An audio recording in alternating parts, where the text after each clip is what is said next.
Qatar को Giorgia Meloni ने सिखाया सबक। जी हाँ, 8 पूर्व भारतीय नौसैनिकों को फांसी से बचाकर भारत वापस भेजा। ये 8 पूर्व भारतीय नौसैनिक कतर में मौजूद इटली की सबमरीन में काम कर रहे थे।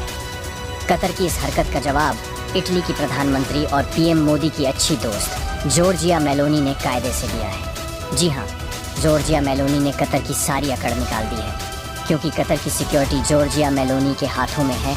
अगर जॉर्जिया मेलोनी ने उसकी सिक्योरिटी एक दिन के लिए भी हटा दी तो सऊदी अरेबिया उसे पहले की तरह गुलाम बनाने में कोई शर्म नहीं करने वाला है।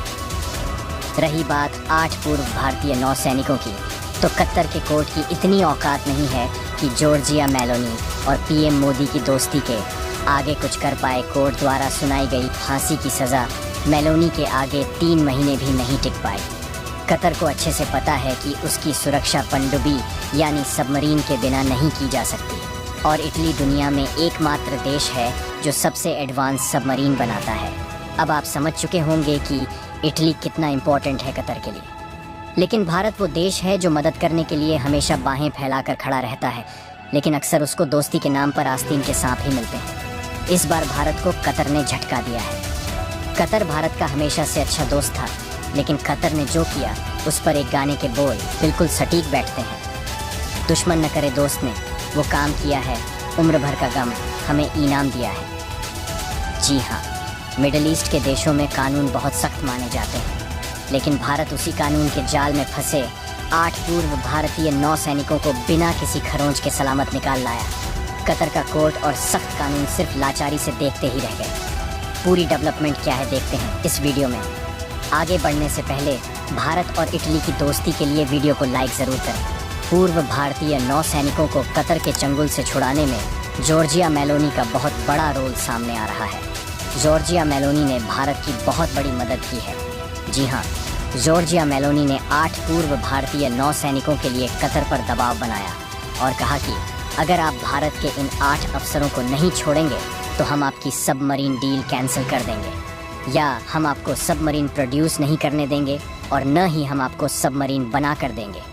क्योंकि भारत और कतर में ऐसी डील हुई थी कि जिसमें कतर के जो भारतीय कैदी हैं वो अपनी सज़ा को भारत में आकर काट सकते हैं, और ऐसा ही भारत में अगर कोई कतर के कैदी है वो कतर जाकर अपनी सज़ा काट सकते हैं। मेलोनी ने कहा अगर सबमरीन चाहते हैं तो उन्हें पहले 8 भारतीय अफसरों को छोड़ना होगा या फिर उन्हें भारत भेजना होगा।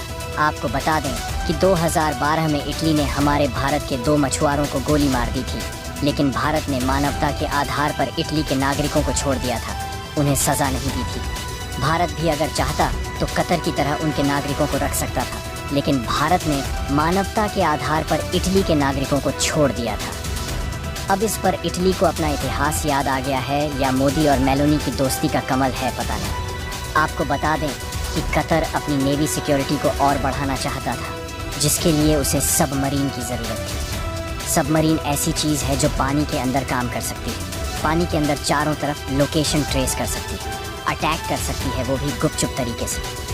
इसी वजह से कतर को सबमरीन की बेहद ज़रूरत थी, क्योंकि ईरान ऐसा देश है पूरे पर्शियन गल्फ में जिसके पास सबमरीन है। तो कतर ये चाहता था कि उसके पास भी सबमरीन हो, और इटली के बिना ये संभव नहीं था। कतर को पिछले 3 महीनों से काफ़ी मजबूर किया जा रहा था 8 पूर्व भारतीय नौसैनिकों को रिहा करने के लिए इटली और भारत के द्वारा।